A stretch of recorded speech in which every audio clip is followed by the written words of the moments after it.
మన పరిశుద్ధ గ్రంథం బైబిల్లో నుంచి కొన్ని మాటలు మనం ధ్యానం చేసుకుందాం. ఎజ్రా గ్రంథము, పరిశుద్ధ గ్రంథం బైబిల్లో నుంచి ఎజ్రా గ్రంథము 9వ అధ్యాయము. ఎజ్రా గ్రంథము 9వ అధ్యాయము మొదటి నుంచి కొన్ని వచనాలు చదువుకుందాం. ఈ సంగతులు సమాప్తమైన తరువాత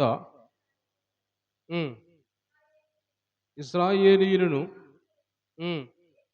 లేవీయులను, కనానీయులు, హిత్తీయులు, పెనజ్జీయులు, యెబూసీయులు, అమోనీయులు, మోయాబీయులు, ఐగుప్తీయులు, అమోరీయులు అను దేశపు జనుల్లో నుండి తమ్మును తాము వేరుపరచుకొనక వారు చేయు అసహ్యమైన కార్యములు తామే చేయుచు వారి కుమార్తెలను పెళ్లి చేసుకొనుచు తమ కుమారులను తీసుకొనుచు పరిశుద్ధ సంతతిగా ఉండవలసిన తాము ఆ దేశపు జనులతో కలిసి కొన్ని వారైరి ఈ అపరాధము చేసిన వారిలో పెద్దలను, అధికారులను నిజముగా ముఖ్యులై ఉండిరని చెప్పి చాలా మంచి ప్రార్థన చేసుకుందాం. కళ్ళు మూసుకుందాం.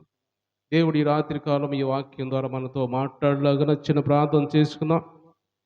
పరిశుద్ధుడా, ప్రేమమయుడా, జీవం కలిగిన దేవా, జీవాధిపతి అయిన దేవా, నీకు వందనాలు, స్తుతులు, స్తోత్రాలు, కృతజ్ఞతలు చెల్లించుకున్నాం ప్రభా. ఇదిగోనా ఇంతవరకునైనా మీ సన్నిధి మాకు తోడుగా ఉంచినైనా పరిశుద్ధుడా, ఇదిగో తండ్రి కాపాడి రక్షించి మరి ఎక్కల చాటును భద్రపరిచినైనా ఆరోగ్యాలు ఇచ్చి ప్రభా ఈ రాత్రికాలం మీ సన్నిధిలో చేరి ఈ విధంగా మీ నామాన్ని ధ్యానించడానికి ప్రభా, స్తుతించడానికి, మహింపరచడానికి మీరు ఇచ్చిన ఈ సమయాన్ని బట్టి నాయనా మీకు వందనాలు, స్తుతులు, స్తోత్రాలు చెల్లించుకున్నాం. వచ్చిన బిడ్డలందరినీ కూడా జ్ఞాపం చేసుకున్నాయా, దీవించండి, ఆశీర్వించండి, ఆరోగ్యం దయచేయండి ప్రభా. అందరిని మీ వాక్యంతో మీ ఆత్మతో నింపమని ప్రార్థిస్తున్నాం ప్రభా. ఇంకా రావాల్సిన బిడ్డలు ఇంకెవరైనా ఉంటే ప్రభు ఇప్పుడే నీ సన్నిధి రావడానికి మీ సహాయం ఇచ్చేయమని ప్రార్థిస్తున్నావు నాయన. పరిశుద్ధమైన దేవా నీకు వందనాలు, పాటల ద్వారా మహిమ పొందిన దేవా నీకు వందనాలు. ఈ వాక్యం ద్వారా ప్రభు మాతో మీరు మాట్లాడి మీ నామాన్ని మీరు మహింపరచుకోమని యేసు పరిశుద్ధ నామంలో ఈ ప్రార్థన అడిగి పొందుకొని ఉన్నాం తండ్రి, ఆమేన్. అందరూ దేవుని స్తోత్రించనిద్దాం. హల్లెలూయా, హల్లెలూయా. దేవునికి మహిమ కలుగును గాక. ప్రియమైన దేవుని బిడ్డారా, మనం చదువుకున్న ఈ వాక్య భాగంలో ఎజ్రా అనే భక్తుడు, ఎజ్రా అనే ప్రవక్త లేకపోతే దేవుని భక్తుడు మాట్లాడిన మాటల గురించి మనం ఈ వాక్యం ధ్యానం చేస్తూ ఉన్నాం. ఇక్కడ మనం గమనించినట్టయితే ఈ సంగతులు సమాప్తమైన తర్వాత పెద్దలు నా యొద్దకు వచ్చి ఇజ్రాయేలీయులను, యాజకులు, లేవీయులు వీళ్ళందరూ కలిసి కనానీయులు, హిత్తీయులు, పెరిజ్జీయులు, యెబూసీయులు, అమ్మోనీయులు, మోయాబీయులు, ఐగుప్తు దేశం, అమోరీయులు అను దేశపు జనుల నుంచి తమ్మును తాము వేరుపరుచుకొని కంటే ఇది గమనించినట్టయితే కొన్ని సంవత్సరాల పాటు ఇజ్రాయేలు ప్రజలు చెరగొనిపోబడ్డారు. వేరే దేశానికి, బబులోను దేశానికి చెరగొనిపోయిన తర్వాత కొన్ని సంవత్సరాల తర్వాత దేవుడు జ్ఞాపం చేసుకొని వారందరిని విడిపించి మరలా వారి దేశానికి పంపించాడు.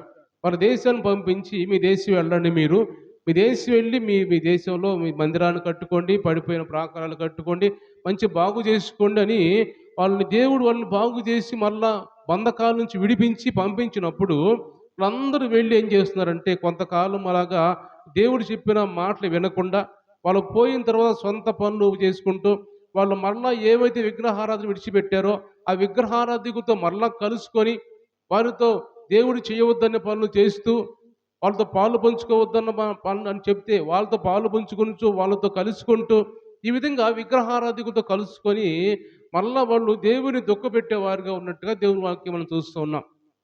అంటే వాళ్ళు దేవుడు ఏమని ఇక్కడ రాయబడిన మాట అంటే వారు తమ్మును తాము వేరుపరుచుకుని వారై ఉండాలంట. దేవుడు మాట్లాడుతున్న మాటలు తమ్మును తాము వేరుపరుచుకొనకుండా పరిశుద్ధమైన సంతతిగా ఉండవలసిన ఇజ్రాయేల్ ప్రజలు తమ్మును తాము వేరుపరుచుకోకుండా ఇజ్రాయేల్ ప్రజలు వాళ్ళు అన్ని జనులతో కలుసుకొని కనానీయులతో, హివ్వీయులతో, పెరజ్జీలతో, యెబూసీలతో రకరకాల జాతుల వారితో విగ్రహారాధికులతో కలుసుకొని వీరు కుమార్తెలు వాళ్ళకి ఇస్తూ వాళ్ళ కుమారులు వీళ్ళు తీసుకుంటూ ఈ విధంగా కలుసుకొని పోయిన వారుగా ఉన్నారు. ఎందుకు దేవుని మాటలో మాట్లాడుతున్నారంటే వేరుపరచబడిన వారుగా ఉండాలి. దేవుని బిడ్డలైన వారు వేరుపరచబడిన వారుగా ఉండాలి. ముఖ్యంగా ఎవరు చేస్తున్నారంటే యాజకులు, లేవీయులు అనేవారు అంటే దేవుని చేత ఏర్పరచుకొనబడిన వాళ్ళు, దేవుని చేత రక్షణ పొందిన వారు, దేవుని చేత వాడబడేవారు, వీళ్ళు ముఖ్యంగా వాళ్ళే కలుసుకొని వారితోటి విగ్రహారాధికులతో కలుసుకొని వాళ్ళ అన్ని జనులతో కలుసుకొని దేవుణ్ణి దుఃఖపెట్టేవారిగా ఉన్నట్టుగా దేవుని వాక్యం మనం చూస్తూ ఉన్నాం. అంటే దేవుడు ఈరోజు మనతో మాట్లాడుతున్న మాట అంటే ఆ దేవుని బిడ్డలుగా ఉన్న మనం అందరం కూడా దేవుడు మనల్ని ఒక పరిశుద్ధమైన సంతతిగా ఏర్పరిచాడు. పరిశుద్ధమైన బిడ్డలుగా మనల్ని ఏర్పరిచాడు. ఎక్కడ లోకంలో మనల్ని ఐగుప్తు ఎలాగైతే బబులోను దేశం నుంచి వాళ్ళని బంధకాల నుంచి విడిపించాడో మనల్ని కూడా దేవుడు బంధకాల నుంచి విడిపించి సాతాను బంధకాల నుంచి లోకాల నుంచి విడిపించి మనల్ని దేవుడు ఆయన బిడ్డలుగా ఆయన పరిశుద్ధమైన సంతతిగా ఏర్పరచుకున్నాడు. ఆయన పరిశుద్ధమైన సంతతిగా ఏర్పరచుకున్న మనము ఎలా ఉండాలంటే మనల్ని వేరుపరుచుకున్న వారిగా ఉండాలి. అంటే మనం ప్రత్యేకించబడిన వారిగా ఉండాలని దేవుడు మాట్లాడుతున్నాడు. దేవుడు ఈరోజు మనతో మాట్లాడుతున్న మాటలు అన్ని జనులతో కలుసుకోకుండా కలుసుకోకుండా అంటే దేవుడు వాక్యంలో మాట్లాడుతున్న మాట ఏమంటే మనము వారితో కలిసి ఉండాలి, మాట్లాడుతూ ఉండాలి, వారితో కలిసి తిరుగుతూ ఉండాలి, పనులు చేసుకుంటూ ఉండాలి. కానీ వాళ్ళ క్రియల్లో మనం పాల్పొంపులు పొందకూడదు. వాళ్ళ క్రియల్లో మనం పాల్పొంపు పొందకూడదు. వాళ్ళు చేస్తున్న పనుల్లో వారి మాటలకు ఏకీభవించకూడదు మనము అని ఇక్కడ దేవుడు మాట్లాడుతూ ఉన్నాడు. అంటే మనల్ని వేరుపరుచుకున్న వారిగా ప్రత్యేకమైన ప్రజలుగా మనం ఉండాలి. అందుకు దేవుడు అంటున్నాడు పేతురు రాసిన మొదటి పత్రికలో మనం చూసినట్టయితే అక్కడ పేతురు రాసిన మొదటి పత్రికలో మనం గమనించినట్టయితే అక్కడ దేవుడు మాట్లాడుతున్న మాటలు 2వ అధ్యాయము 9వ వచనం మనం చూసినట్టయితే అయితే మీరు చీకట్లో ఉండి ఆశ్చర్యకరమైన తన వెలుగులోనికి మిమ్మల్ని పిలిచిన వాని గుణాతిశయమును ప్రచురము చేయ నిమిత్తము ఏర్పరచబడిన వంశము, రాజులైన యాజక సమూహమును, పరిశుద్ధ జనమును, దేవుని సొత్తైన ప్రజలనై ఉన్నారు. ఒకప్పుడు ప్రజగా ఉండక ఇప్పుడు దేవుని ప్రజలై ఉన్నారు. అంటే ఇక దేవుడు ఇక్కడ మాట్లాడుతున్న మాట అంటే మీరు చీకట్లో ఉన్నారు ఒకనొకప్పుడు, మీరు బంధకాల్లో ఉన్నారు, లోకంలో ఉన్నారు, లోక సంబంధించిన ఆలోచనలతో అలవాట్లతో విగ్రహారాధికులుగా రకరకాల వ్యసనాలకి లోనైన ప్రజలుగా ఉన్నారు. అలాంటి మిమ్మల్ని దేవుడు మళ్ళా చీకటి నుంచి వేరు చేసుకున్నాడు. చీకట్లో మిమ్మల్ని అందరినీ ఆశ్చర్యకరమైన వెలుగులోకి నడిపించుకొని ఎందుకు నడిపించుకున్నాడంటే ఆయనకి బిడ్డలుగా ఉండటానికి, ఆయనకి పరిశుద్ధమైన యాజకులుగా ఉండటానికి, పరిశుద్ధమైన ప్రజలుగా ఉండటానికి, ఆయన సొత్తుగా ఉండటానికి. అంటే పూర్తిగా ఒక మాట మనం చెప్పుకోవాలంటే ఆయనకి ఇష్టలుగా మనం ఉండటానికి దేవుడు మనల్ని ఏర్పరచుకున్నాడు. చీకట్లో ఉన్న మనల్ని ఆశ్చర్యకరమైన వెలుగులు ఎందుకు నడిపించుకున్నాడంటే ఆయన పరిశుద్ధమైన ప్రజలుగా, ఆయనకి ఇష్టలుగా, లేకపోతే ఆయనకి యాజకులుగా, ఆయన సేవ చేసేవారిగా, ఆయన గుణాతిశయములు ప్రచురించేవారిగా. అంటే యేసుక్రీస్తుని గురించి మనము ఆయన చేసిన గొప్ప మేళ్ళు, గొప్ప త్యాగాన్ని గురించి, ఆయన ఈ లోకానికి వచ్చిన త్యాగాన్ని గురించి మన కోసం చేసి బలియాగం గురించి ఆయన గురించి ఆయన గురించి ఆయన గుణాతిశయములు ప్రచురించేవాడిగా మనము ఉండాలని దేవుడు మనల్ని పిలుచుకున్నాడు. అంటే మనకు ప్రత్యేకమైన ప్రజగా మనల్ని ఏర్పరుచుకున్నాడు దేవుడు. అంటే అన్ని జనుల నుంచి వేరుపరిచాడు మనల్ని.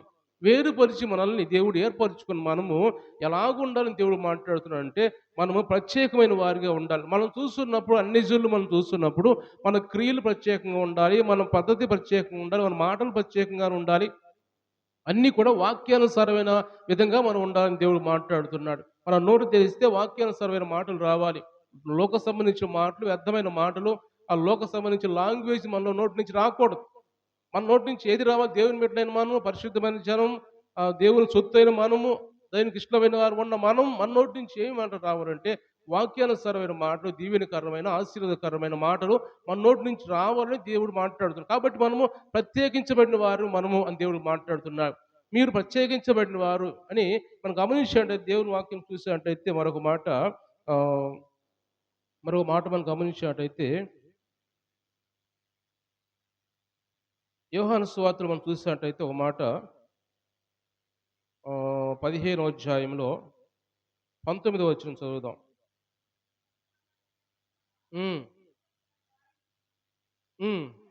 అయితే మీరు లోక సంబంధులు కారు, నేను మిమ్మల్ని లోకములో నుండి ఏర్పరచుకొంటిని, అందుచేతనే లోకం మిమ్మల్ని ద్వేషించుచున్న చాలు. మీకు గమనించినట్టు దేవుడు మాట్లాడుతున్న మాటలు, మీరు లోక సంబంధులైన ఎడల లోకం తన వారిని స్నేహించును. అయితే మీరు లోక సంబంధులు కారు, నేను మిమ్మల్ని లోకం నుంచి ఏర్పరచుకున్నాను. అంటే నేను మిమ్మల్ని లోకం నుంచి ప్రత్యేకపరుచుకున్నాను, వేరుపరుచుకున్నాను నేను. కాబట్టి మీరు లోక సంబంధించిన మనుషులు కాదు.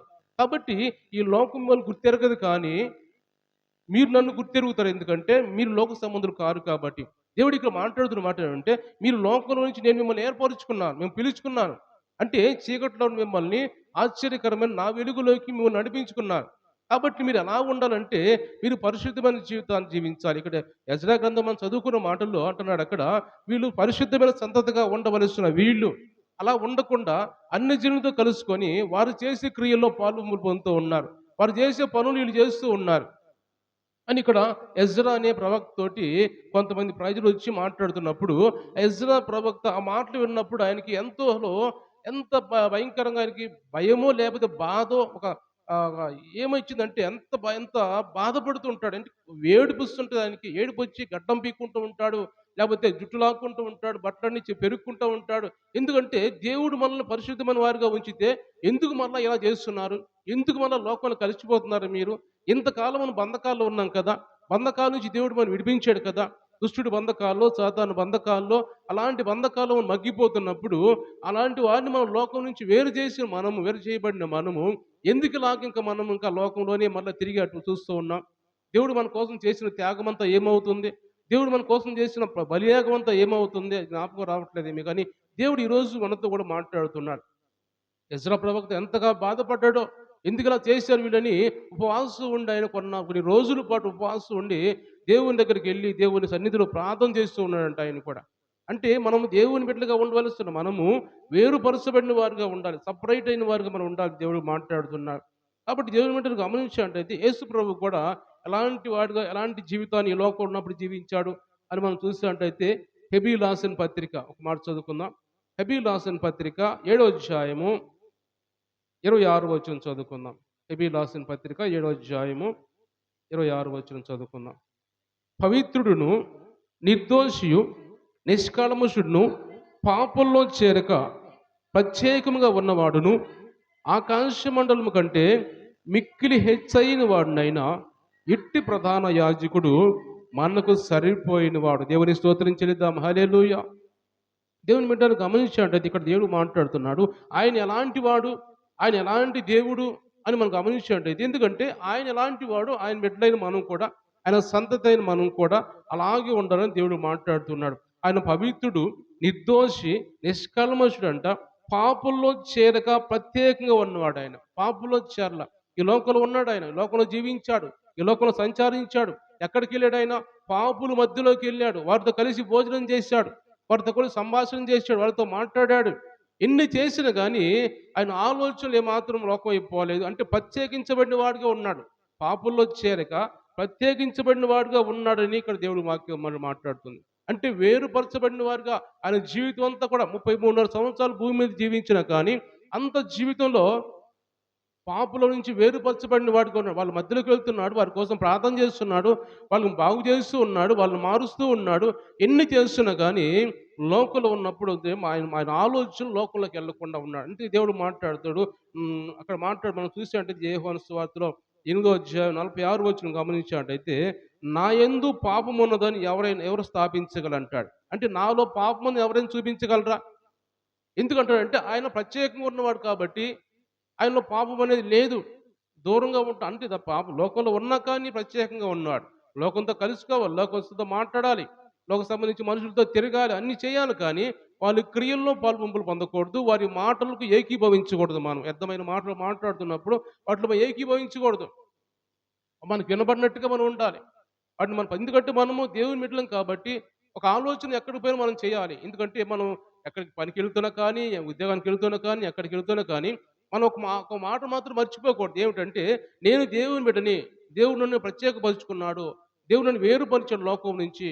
కాబట్టి నేను ఎక్కడికి వెళ్ళినా ఎంతమంది ప్రజల మధ్యలోకి వెళ్ళినా కానీ, ఎంత పాపుల మధ్యలోకి వెళ్ళినా కానీ నా ఆత్మీయత కోల్పోకుండా నేను నడుచుకోవాలి అని ఒక మాట ఎల్లప్పుడూ మనం జ్ఞాపకం చేసుకోవాలి. ఎందుకంటే మన లోకం నుంచి వాళ్ళు ఏర్పరుచుకున్నాడు దేవుడు. కాబట్టి అలాంటి మనము ఎక్కడికెళ్తున్నా కానీ, మనం ఏ మాత్రం కూడా ఆత్మీయత కోల్పోకుండా మనము మన ఆత్మీయ జీవితాన్ని కాపాడుకోవాలని పరిశుద్ధ ఆత్మ దేవుడు మనతో మాట్లాడుతున్నాడు. కాబట్టి దేవుని బిడ్డలు గమనించినట్టయితే, ఈరోజు దేవుడు మనందరితో మాట్లాడుతున్న మాటలు కూడా ఆత్మీయత కాపాడుకోవాలి, వేరుపరచబడిన వారిగా ఉండాలి, పరిశుద్ధమైన సంతతిగా మనం ఉండాలి అని దేవుడు ఇక్కడ మనతో మాట్లాడుతున్నాడు. అలాంటి పరిశుద్ధమైన సంతతిగా ఉండవలసిన మనము విగ్రహారాధికులతో కలుసుకోకూడదు. గమనించినట్టయితే సొలొమోను గురించి కూడా మనం చూసినట్టయితే రాజుల మొదటి గ్రంథంలో మనం చూస్తే 13వ అధ్యాయంలో రాజుల మొదటి గ్రంథంలో 13వ అధ్యాయం 11వ అధ్యాయం మనం చూసినట్టయితే 11 మొదటి నుంచి కొన్ని వచనాలు మనం చూస్తే అక్కడ సొలొమోను గురించి కొన్ని మాటలు అక్కడ మనం చూస్తాం. హ్మ్. హ్మ్. ఆ! హ్మ్. అనుజనులు మీ హృదయములను తమ దేవతల తట్టు త్రిప్పుదురు గనుక వారితో సహవాసము చేయకూడదనియు, వారిని మీతో సహవాసము చెయ్యనీయకూడదనియు యెహోవా ఇశ్రాయేలీయులకు సెలవిచ్చున్నాడు. అయితే రాజైన సొలొమోను ఫరో కుమార్తెలు కాక ఆ జనులు ఇంకా అనేక మందిని పరస్త్రీలను మోహించి చాలు గమనించండి దేవుని బిడ్డలు. ఇక్కడ మనం చూసిన వాక్య భాగంలో సొలొమోను గురించి మాట్లాడుతూ సొలొమోనుకు దేవుడు సొలొమోనుని ఎందుకు ఏర్పరచుకున్నాడు? సొలొమోను ఆయన మందిరం కట్టాలని, నేను ఆయనకి తండ్రిగా ఉంటాను, సొలొమోను నాకు కుమారుడుగా ఉంటాడని దావీదుతో మాట్లాడిన మాటలు ఏమాత్రం కూడా ఈ సొలొమోను అన్ని జనులతో కలుసుకోకూడదు. ఎల్లప్పుడూ కూడా ఆయన పరిశుద్ధంగా ఉండాలి. నా మాట ఎక్కడ లోబడాలి, ఎల్లప్పుడూ లోబడుతూ ఉండాలని దేవుడు చెప్పిన మాటల్ని సొలొమోను ఆయన ఆలోచనలు మారిపోయి వ్యర్థమైన పరస్త్రీల దగ్గరికి వెళ్ళిపోయి, లోకస్తుల దగ్గరికి వెళ్ళిపోయి, విగ్రహారాధికుల్ని వాళ్ళ పిల్లల్ని పెళ్లి చేసుకొని ఆయన ఆయన జీవితాన్ని పూర్తిగా మార్చుకున్నట్టుగా, అంటే వేరుపరచబడిన వారుగా పరిశుద్ధమైన సంతతిగా ఉండవలసిన సొలొమోను ఎలాంటి జీవితానికి వెళ్ళిపోయాడంటే అన్ని జనులు వివాహం చేసుకొని వారి దేవతలు మొక్కేవాడుగా అయిపోయాడు. వాడి దేవతలకు గుళ్ళు కట్టేవాడుగా అయిపోయాడు. పూర్తిగా ఆయన జీవితాన్ని ఆయన పెళ్లి చేసుకున్న తర్వాత అంట ఆయన ముసలివాడు అయిపోయిన తర్వాత ఆయన భార్యలంట ఆయన మనస్సును మార్చేశారంట. ఆయన హృదయాన్ని లోకం వైపు తిప్పేశారంట ఆయన భార్యలు. అలాగా ఆయన జీవితం మార్చుకొని పూర్తిగా దేవునికి దూరం అయిపోయిన వాడిగా ఉన్నాడు. ఈ కింద మనం వాక్యాలు మనం చూసినట్టయితే ఇంకా మన కింద కొన్ని మాటలు 9వ వచనం మనం చూస్తే ఇజ్రాయేలు దేవుడైన యెహోవా అతనికి 2 మార్లు ప్రత్యక్షమై నీవు ఇతర దేవతలను వెంబడింపవలదని అతనికి ఆజ్ఞాపించినా గాని సొలొమోను హృదయం ఆయన వద్ద నుంచి తొలగిపోయిందంట. దేవుడు 2 సార్లు అంట హెచ్చరించాడు సొలొమోన్ని. సొలొమోను నువ్వు చేస్తున్న పని మంచిది కాదు.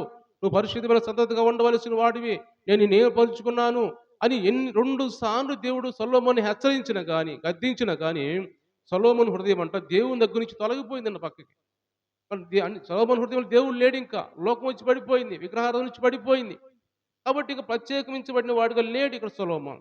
వేరుపరచబడిన వారిగా ఉండాల్సిన సొలొమోను, పరిశుద్ధమైన సంతతిగా ఉండవలసిన సొలొమోను, ఒక దావీదు ఎంత శ్రేష్టమైన దావీదుని గురించి ఎలా మాట్లాడతాడు దేవుడు? నాకు ఇష్టానుసారుడు, ఆలోచన నెరవేర్చేవాడు, నా ఉద్దేశాన్ని నెరవేర్చేవాడు దావీదు అని దావీదుని గురించి ఎంతగా దేవుడు ఆయన పొగుడుతాడు, ఆయన సాక్ష్యం చెబుతాడో, అలాగ అతని కుమారుడైన సొలొమోను పూర్తిగా లోకం వైపు తిరిగిపోయిన వాడిగా, పరిశుద్ధతను కోల్పోయిన వాడిగా ఉన్నట్టుగా దేవుని వాక్యంలో మనం చూస్తూ ఉన్నాం. కాబట్టి ఈరోజు దేవుడు మనందరితో మాట్లాడుతున్న మాటలు మనల్ని కూడా 2, 3 సార్లు కొన్నిసార్లు హెచ్చరిస్తూ ఉంటాడు. మనం దారి తప్పిపోతున్నప్పుడు కావచ్చు, మన మాటలు, క్రియలు, ఆలోచనలు మారిపోతున్నప్పుడు కావచ్చు, దేవుడు మనం హెచ్చరిస్తూ ఉంటాడు ఒక్కోసారి.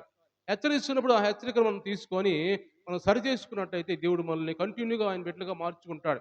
ఏమాత్రం ఆ హెచ్చరిక చేసినా, అంటే హెచ్చరిక అంటే దేవుడే వచ్చి మనతో మాట్లాడు. మనకు ఒక ఆలోచన వచ్చింది, మనం చేస్తున్న పని మంచిది కాదు అని మనకు ఆలోచన తట్టినప్పుడు అది మనం దాన్ని వెంటనే విసర్జించాలి, వెంటనే దాన్ని దూరం చేసుకోవాలి.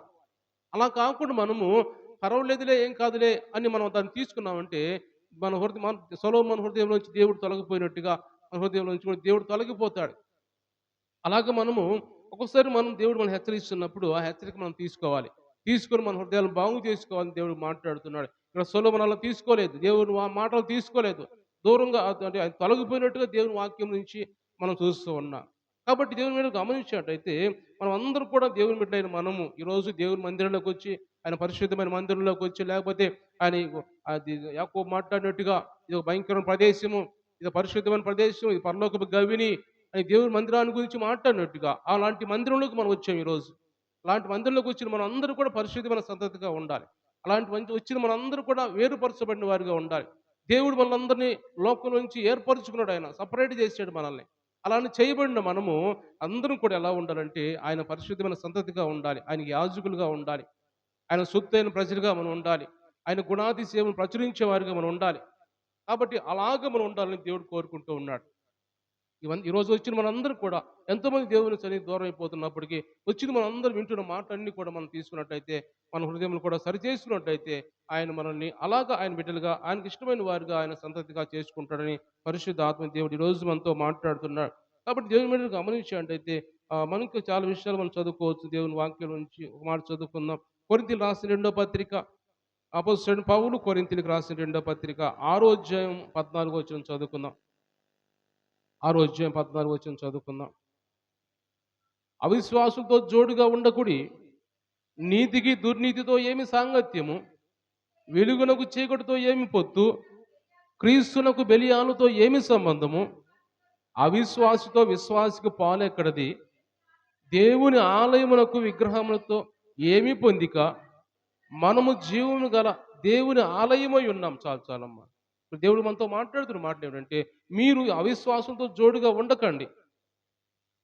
నీతికి దుర్నీతితో ఏమి సాంగత్యము? వెలుగునకు చీకటితో ఏమి పొత్తు? క్రీస్తుకు బెలియాలతో ఏమి సంబంధము? అవిశ్వాసితో విశ్వాసికి పాలెక్కడది? దేవుని ఆలయానికి విగ్రహాలకి ఏమి పొందిక? దేవుడు మాట్లాడుతున్నాడు. ఎలాంటి దేవుడు మనతో అంటే వారితో మనం సంబంధం పెట్టుకోకూడదు. వారితో మనం కలుసుకోకూడదు. విగ్రహాలతో కలుసుకోకూడదు. అవిశ్వాసంతో మనం కలుసుకొని వారితో ఏకీభవించకూడదు. విగ్రహాల దగ్గరికి వెళ్ళకూడదు. వాటిని పూజించకూడదు మనం అని దేవుడు ఇక్కడ వాటితో మీరు పొత్తు పెట్టుకోవద్దు. అసలు క్రీస్తుకు బెలియాలకి సాతానికి క్రీస్తుకి ఏం పొత్తు అసలు? సాతాను వేరు, క్రీస్తు వేరు, వేరుపరచబడిన వారు. కాబట్టి అలాంటిగా ఉండవలసిన మనం, ఎందుకంటే మనము అలాగా వేరుగా ఉండాలి. ఎందుకంటే మనము దేవుని ఆలయమై ఉన్నాం. దేవుడు మాట్లాడుతున్నాడు. దేవుని స్తోత్రం చెల్లిద్దాం. హల్లెలూయా. మనము దేవుని ఆలయమై ఉన్నాం. దేవుని ఆలయమైన మనము పరిశుద్ధమైన ఆలయంగా ఉండాలి. ఎందుకంటే దేవుడు మాట్లాడుతున్నాడు ఏమిటంటే దేవుని వాక్యంలో ఆయన ఆలయం ఎలా ఉండాలి? కొరింథీ రాసిన మొదటి పత్రికలో మనం చూసినట్టయితే 6వ అధ్యాయంలో ఒక మాటను చదువుకుందాం. అక్కడ ఆయన ఆలయం ఎలా ఉండాలి? 19వ వచనం చదువుకుందాం. మీ దేహము దేవుని వల్ల మీకు అనుగ్రహించబడి మీలో ఉన్న పరిశుద్ధాత్మకు ఆలయమై ఉన్నదని మీరు ఎరుగురా? మీరు మీ సొత్తు కాదు. అంటే ఇక్కడ దేవుడు మాట్లాడుతున్నాడు. అది దేవుని ఆలయం ఎలా ఉండాలంటే పరిశుద్ధమైనదిగా ఉండాలి. పరిశుద్ధాత్మకు నిలయంగా ఉండాలని దేవుడు మాట్లాడుతున్నాడు. కాబట్టి పరిశుద్ధమైన సొత్తుగా ఉండవలసిన మనం ఎక్కడ కూడా అన్ని జనులతో ఏకీభవించి మన ఆలోచనలు, మనం క్రియలు, మన పద్ధతి, మన నడవడిక ఏది కూడా దేవుడు మనల్ని చూస్తున్నప్పుడు, అన్ని జనులు మనల్ని చూస్తున్నప్పుడు ఏ విషయాలు కూడా మనల్ని వాళ్ళకి మనం ఆకర్షించబడే విధంగా, ఇబ్బంది పెట్టే విధంగా, లేదా మన మీద మన లోపాలు వెతికే విధంగా ఎవరు కూడా మనం ఉండకూడదని దేవుడు మాట్లాడుతున్నాడు. మన లోపాలు ఎవరు కూడా ఎతకడానికి వీల్లేదు బయట వాడు. కాబట్టి అలాగ మనము మన మన నడవడి కూడా, మన పద్ధతి కూడా, మన క్రియలు కూడా ఎట్లా ఉండాలంటే వేరుపరచబడినట్టుగా ఉండాలి. గమనించేట ఒక మాట మనం చూసినట్టయితే ఎస్తేరు గురించి ఒక మాట మనం చూసినట్టయితే ఎస్తేరు గ్రంథంలో ఎస్తేరు గ్రంథం 2వ అధ్యాయం మనం చూస్తే ఒక మాట చదువుకుందాం. అక్కడ ఆమె ఎలా ఉంది అనేది కూడా, ఎలా ఉంటే రాజు ఆమెని అంగీకరించాడు అని మనం చూసినట్టయితే ఎస్తేరు గ్రంథము 2వ అధ్యాయము 15వ వచనం చదువుదామమ్మా. మొర్దెకై తన కుమార్తెగా స్వీకరించుకొనిన తన పినతండ్రి అయిన అబీహయీలు కుమార్తెయగు ఎస్తేరు రాజునందుకు వెళ్ళుటకు వంతు వచ్చినప్పుడు స్త్రీలను కాయు రాజు యొక్క షండుడైన హేగే నిర్ణయించిన అలంకారము గాక ఆమె మరి ఏమీ కోరలేదు. ఎస్తేరును చూసిన వారందరికీ ఆమె యందు దయ పుట్టెను. ఈ ప్రకారము ఎస్తేరు రాజైన అహష్వేరోషు ఏలుబడి యందు 7వ సంవత్సరమున హేబేతోను 10వ నెలలో రాజనగర్లోనికి అతని ఎద్దుకు పోగా స్త్రీలందరికంటే రాజు ఎస్తేరును ప్రేమించను. దేవుని స్తోత్రం చెల్లిద్దాం. హల్లెలూయా. గమనించేట దేవుని బిడ్డారా, ఇక్కడ ఎస్తేరును గురించి మనం చూసినట్టయితే ఎస్తేరు యూదులో నుంచి చెరగొని పోబడిన ఒక స్త్రీ, ఒక యవనస్తురాలు. ఇక మనం చెప్పుకుంటే చాలా విషయాలు వివరించుకోవచ్చు. కానీ రాజు భార్య ముందున్న భార్య వస్తీ రాజునికి వ్యతిరేకంగా మాట్లాడినప్పుడు ఆ వస్తీన భార్యను ఆమె దూరం చేసుకొని మరి వేరొక స్త్రీని వివాహం చేసుకోవాలని రాజు అనుకున్నప్పుడు అందరినీ ఆ దేశంలో ఎవరైతే ఆయన పరిపాలించే దేశం అన్ని కూడా ఎంతమంది యవన బిడ్డలు ఉన్నారో, కన్యకులు ఉన్నారో అందరిని పిలిపించుకున్నప్పుడు అందరిలో కూడా ఎస్తేరు ప్రత్యేకంగా కనబడుతుందంట. అందరు స్త్రీలందరిలో కూడా ఈ రాజు ఎస్తేరును ప్రేమించాడంట. అంటే ఆ దేశంలో అనేక మంది యవ్వన బిడ్డలు ఉన్నారు. లేకపోతే బయట నుంచి వచ్చిన వారు కావచ్చు, చెరకొని పట్టిన వారు కావచ్చు, లేకపోతే ఆ దేశంలో ఉన్నవారు కావచ్చు. అనేక మంది యవ్వన బిడ్డల్లో కొన్ని వేల మంది వచ్చి ఉంటారు. అన్ని వేల మందిలో ఒక్క ఎస్తేర్ని ఇక్కడ ఆయన రాజు ఎన్నుకున్నాడంటే ఆమె హేగు ఎవరైతే ఉన్నారో, శనుడు ఎవరైతే ఉన్నారో ఆయన నిర్ణయించిన అలంకారం కాక, నాకు ఇంకా అలంకారం కావాలి, నాకు అది కావాలి, ఇది కావాలి, నాకు వడ్రానం కావాలి, బంగారం కావాలి, అన్ని ఏది కావాలి కోరుకోలేదు ఆమె. హేగే నిర్ణయించిన దాన్ని మాత్రం కోరుకుంది. అది మాత్రం అంతవరకే ఆమె అలంకరించబడింది. అలాగ వెళ్ళినప్పుడు రాజుకి ఆమెను చూసినప్పుడు, రాజు కాదు ఆ దగ్గర ఉన్న ప్రజలు కూడా ఆమెను చూసినప్పుడు ఆమె వల్ల దయగలిగిందంట ఆమె చూసినప్పుడు ఆమె మీద. అంటే ఆమె రాజు ఆమెను ఎందుకు కోరుకున్నాడు? ఎందుకు ఎన్నుకున్నాడు రాణిగా? ఆమె తల మీద కిరీటం పెట్టాడంట. ఆమె తల మీద కిరీటం ఎందుకు పెట్టాడంటే, ఆమె ప్రత్యేకంగా కనపడింది. ఆమె మాటలు కావచ్చు, ఆమె క్రియలు మాట్లాడకుండా ఉంటదంటావా? ఆయన మాట్లాడించకుండా ఉంటాడా? ఆమె గురించి కొన్ని ప్రశ్నలు వేయకుండా ఉంటాడా?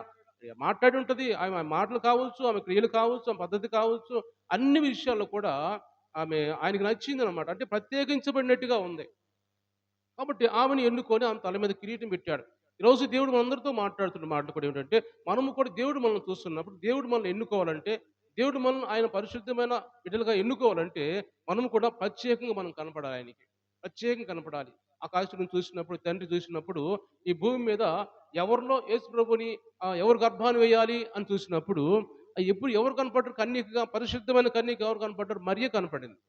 అంటే లోకమంతా చూసినప్పుడు ఎవరు ఒక్క మనిషి కనపడింది. మరియ మాత్రం కనపడింది. అందుకని మరియ గర్భాన యేసు ప్రభువుని ఉంచాడు దేవుడు తండ్రి. అంటే ఈ రోజు రాత్రి కాలం మనతో మాట్లాడుతున్న మాటలు మనం అందరూ కూడా ప్రత్యేకించబడిన వారుగా ఉండాలి. దేవుడు మనం చూసినప్పుడు, మన హృదయాలు చూసినప్పుడు, మనల్ని చూసినప్పుడు ప్రత్యేకించబడిన మనుషులుగా మనం ఉండాలి అని దేవుడు మనతో మాట్లాడుతున్నాడు. కాబట్టి దేవుని బిడ్డలు గమనించినట్టయితే ఎస్తేరు తల మీద కిరీటం ఎందుకు పెట్టాడంటే ఆమె ప్రత్యేకంగా కనపడింది ఆయనకి, నచ్చింది ఆయనకి. ఈరోజు మనం కూడా దేవునికి నచ్చే విధంగా ఉండాలి. దేవుడు మన తల మీద కిరీటం పెట్టాలంటే, మనం ఎన్నుకొని ఆయన రాజ్యంలో మన కిరీటం ఇవ్వాలంటే, మనం కూడా ఆయనకి నచ్చే విధంగా, ఆయనకి ఇష్టమైన విధంగా ప్రత్యేకంగా వేరుపరచబడిన వారిగా, పరిశుద్ధమైన బిడ్డలుగా మనం కనపడాలని దేవుడు మాట్లాడుతున్నాడు. యోసేపుని గురించి మనం చూస్తే రెఫరెన్స్ చూడడానికి సమయం సరిపోదు కానీ, యోసేపుని గురించి మనం గమనించినట్టయితే, యోసేపు కూడా అన్య దేశం వెళ్ళినప్పుడు, ఐగుప్తు దేశం వెళ్ళినప్పుడు, ఐగుప్తు దేశంలో రాజు అంటాడు. ఒక మాట చదువుతాం. ఏదైనా ఒక మాట చదువుకుందాం. చదువుకుంటే అర్థమైంది మనకి. ఆహ్, ఆదికాండం మనం చూద్దాం ఒకసారి. ఆదికాండం 41 అధ్యాయం 38 వచనం చదువుదాం. ఆదికాండం 41, 38 వచనం. హ్మ్. హ్మ్. అతడు తన సేవకులను చూసి, ఇతని వలె దేవుని ఆత్మగల మనుష్యుని కనుగొనగలమా నేను? మరియు ఫరో, దేవుడు ఇదంతయు నీకు తెలియపరిచెను గనుక, నీ వలె వివేక జ్ఞానం గలవారు ఎవరు కూడా లేరు. చాలు చాలు. గమనించండి దేవుని బిడ్డలారా, ఇక్కడ మనం చూసిన వాక్య భాగంలో యోసేపుని గురించి ఆ ఐగుప్తు దేశపు రాజు అయిన ఫరో మాట్లాడుతున్న మాటలు ఏంటంటే, ఎందుకంటే యోసేపు చెప్పిన మాటలు, యోసేపు ఆయన చెప్పిన జ్ఞానం కలిగిన మాటలు కావచ్చు, కళ్ళకు అర్థం కావచ్చు, ఏమైతే రాజుకు చెప్పాడో అన్ని రాజుకి ఇష్టమైన విధంగా ఉన్నాయి. ఆయనకు సరిపోయినవి. అయితే అంటున్నాడు, మా దేశంలో నీలాంటి వాడు ఎవరు లేరు. మా దేశంలో ఇలాంటి జ్ఞానం కలిగిన వారు ఎవ్వరు లేరు కాబట్టి, నువ్వే ఈ దేశానికి ఒక రాజుగా, లేకపోతే నేను రాజుగా ఉన్నా కానీ అన్నీ చేసేది నువ్వే. ప్రధానమంత్రిగా అన్నీ నడిపించేది నువ్వే అని. ఎందుకంటే దేవుని ఆత్మ కలిగిన, నీలాంటి దేవుని ఆత్మ కలిగిన వాళ్ళు మా దేశంలో ఎవరు కూడా లేరు అని ఇక్కడ యోసేపుని గురించి మాట్లాడు. అంటే ప్రత్యేకించబడిన వాడుగా, అంత దేశం అందరూ ఎంతోమంది జ్ఞానులు ఉంటారు. ఎంతోమంది విగ్రహారాధికులు లేకపోతే ఆయన పూజించేవారు కావచ్చు, రకరకాల మంత్రికులు ఉంటారు, రకరకాలు ఉంటారు. అందరూ కూడా ఎవరిలో కూడా అలాంటి వారు ఎవరు కనపడలేదంట. ప్రత్యేకించబడిన వాడుగా యోసేపు కనపడ్డాడు. కాబట్టి యోసేపుని ఆయన ఆ రాజ్యానికి ఒక ప్రధానమంత్రిగా ఏర్పరచుకున్నాడు దేవుడు. అంటే ఆ రాజు ఎందుకు ఏర్పరచుకున్నాడు? ఎందుకు ఆయన తల మీద కిరీటం పెట్టాడు? అంటే ఆ యోసేపు ప్రత్యేకించబడిన వాడు కనపడ్డాడు ఆయనకి. ఈరోజు మన రాజు అయిన దేవుడు, మన రాజు అయిన యేసు ప్రభు మనల్ని చూసినప్పుడు ఆయన మన తల మీద కిరీటం పెట్టాలంటే మనము కూడా మనం ఆయనకి నచ్చే విధంగా, ఆయనకి ఇష్టమైన విధంగా మనం ఉండాలని, ఒక ఎస్తేరు వలె, ఒక యోసేపు వలె మనం ఉండాలని దేవుడు మనతో మాట్లాడుతున్నాడు. అలాగే మనం ఉన్నట్టయితే మనం కూడా దేవుడు ఆయనకి ఇష్టమైన వారిగా, పరిశుద్ధమైన బిడ్డలుగా, ఆయన సొత్తుగా మనల్ని ఏర్పరచుకుంటాడని పరిశుద్ధ ఆత్మ దేవుడు ఈరోజు మనతో మాట్లాడుతున్నాడు. కాబట్టి దేవుడు ఈరోజు మనందరితో మాట్లాడుతున్న మాటలన్నీ కూడా మన హృదయాల్లో తీసుకుని, ప్రభా నేను కూడా నైనా నీ సొత్తుగా ఉంటాను, నీకు ఇష్టమైన బిడ్డగా నేను ఉంటాను ప్రభా అని మనం ఉండాలని దేవుడు మనతో మాట్లాడుతున్నాడు. గమనించినట్టయితే ఒక మాట మనం చూస్తే, మనము పరిశుద్ధమైన ఆ బలలో మనం చేయి వేసే వారుగా ఉంటాము.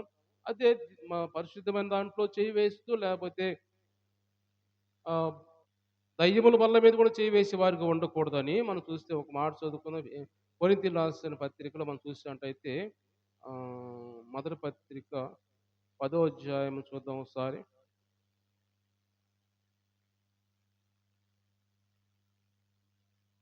10వ అధ్యాయము హ్మ్.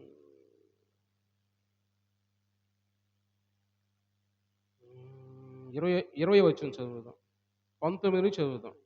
ఇక నేను చెప్పున్నదేమి, విగ్రహార్పితములో ఏమైనా ఉన్నదనేను, విగ్రహముల్లో ఏమైనా ఉన్నదనేను చెప్పేదినా? లేదు గాని అన్ని జనులు అర్పించు బలులు దేవుని కాదు దయ్యములకే అర్పించున్నారని చెబుతున్నాను. మీరు దయ్యములతో పాలువారవడం నాకు ఇష్టం లేదు. మీరు ప్రభు పాత్రలోనిది దయ్యముల పాత్రలోనిది కూడా త్రాగనేరరు. ప్రభు బల్ల మీద ఉన్న దానిలోను దయ్యముల బల్ల మీద ఉన్న దానిలోను కూడా పాలు పొందనేరరు. ప్రభువునకు రోషం పుట్టించేదమ్మా, ఆయన కంటే మనం బలవంతులమా. దేవుడు ఇక్కడ మాట్లాడుతున్న మాట ఏమంటే, మనము ఏదో ఒక దాంట్లో ఏర్పరచబడిన వారిగా ఉన్నాం కాబట్టి మనము దేవుని బల్ల మీదే ఉండి తాగేది వారిగా ఉండాలి కానీ, దేవుని బల్ల మీద ఉండేదాన్ని తీసుకునే వారిగా ఉండాలి కానీ, దయ్యముల బల్ల మీద ఉండేవారిని తీసుకునే వారిగా రెంట్లో కలిసి ఉండకూడదు మనం. దాని మీద చేయి వేయాలి, దీని మీద చేయి వేయాలంటే అది ఎలాంటి పరిస్థితిలో ఉంటుందంటే అటు ఇటు కాని జీవితాన్ని మనం జీవిస్తున్నాం. నామకార్థ జీవితాన్ని, నామకార్థ క్రైస్తవులుగా ఉంటున్నాం దేవుడు మాట్లాడుతున్నాడు. కాబట్టి దయ్యముల బల్ల మీద చేయి వేసే వారిగా మనం ఉండక, దేవుని బలలో చేయి వేసే వారిగా, పరిశుద్ధమైన వారిగా మనం ఉండాలి దేవుడు మాట్లాడుతున్నాడు. కాబట్టి ఒక మాట మనం చదువుకొని ముగించుకుందాం. మత్తయి సువార్త 25వ అధ్యాయం చదువుకుందాం ఒక మాట. మత్తయి సువార్త 25వ అధ్యాయంలో దేవుని బిడ్డలుగా ఉండి పరిశుద్ధతను కాపాడుకొని అలా ఉన్న వారికి దేవుడు ఆయన ఏమి ఇస్తాడు మనకి అనేది కూడా మనం ఒక మాట చదువుకుందాం. 25వ అధ్యాయము 31 నుంచి చదువుకుందాం. ఉమ్. తన మహిమతో మనుష్య కుమారుడు ఆయనతో కూడా సమస్త దూతలను వచ్చినప్పుడు ఆయన తన మహిమ గల సింహాసనం మీద ఆసీనుడై ఉండును. అప్పుడు సమస్త జనములు ఆయన ఎదుట పోగు చేయబడుదురు. గొల్లవాడు మేకల నుండి గొర్రెలను వేరుపరచినట్లు ఆయన వారిని వేరుపరచి తన కుడివైపున గొర్రెలను ఎడవైపున మేకలు నిలబెట్టును. అప్పుడు రాజు తన కుడివైపున ఉన్న వారిని చూసి, నా తండ్రి చేత ఆశీర్వదించబడిన వారులారా రండి, లోకం పుట్టినది మొదలుకొని మీ కొరకు సిద్ధపరిచే రాజ్యమును స్వతంత్రించుకొని దేవుని స్తోత్రించలేదాం. హల్లెలూయా. దేవుని బిడ్డలు గమనించినట్టయితే ఇక్కడ ఆయన ఒక రోజు రాబోతుంది, ఒక దినం రాబోతుంది. అయితే మనం పరిశుద్ధమైన వారిగా మనం ఉన్నట్టయితే, లేకపోతే ఆయన సొత్తుగా ఆయనకి ఇష్టమైన వారిగా విగ్రహాలను పాలు పొందకుండా ప్రత్యేకించబడిన వారిగా వేరుపరచబడిన వారిగా మనం ఉన్నట్టయితే దేవుడు మాట్లాడుతున్నాడు. అలాంటి వారికి ఎలాంటి మంచి బహుమతి ఇస్తారంటే, అలాంటి వారిని వేరుపరిచిన తర్వాత ఒక రోజున తన కుడివైపున ఉన్న గొర్రెలను ఎడవైపున ఒక మేకలు నిలబెట్టాను. అప్పుడు రాజు తన కుడివైపున ఉన్న వారిని చూసి, నా తండ్రి చేత ఆశీర్వదించబడిన వారులారా రండి, లోకం పుట్టినది మొదలుకొని మీ కొరకు సిద్ధపరచబడిన ఆ రాజ్యమును స్వతంత్రించుకొనుడి. దేవుని స్తోత్రించలేదాం. హల్లెలూయా. అంటే దేవుడు అంటున్నాడు, ఆయనకి ఇష్టమైన వారుగా, పరిశుద్ధమైన వారుగా, వేరుపరచబడిన వారుగా, ప్రత్యేకించబడిన వారుగా, పరిశుద్ధమైన జనముగా అలా మనం ఉన్నట్టయితే అలాంటి వారికి ఏమి ఇస్తున్నారంటే, లోకం పుట్టినది మొదలుకొనంట, ఇప్పుడు కాదు, లోకం పుట్టినది మొదలుకొని కొన్ని వేల సంవత్సరాలు అన్నమాట. అన్ని అప్పటి నుంచి మొదలుకొనంట మన కోసం దేవుడు రాజ్యం సిద్ధపరిచి పెట్టాడంట. మన కోసం ఒక స్థలాన్ని సిద్ధపరిచి పెట్టాడంట దేవుడు.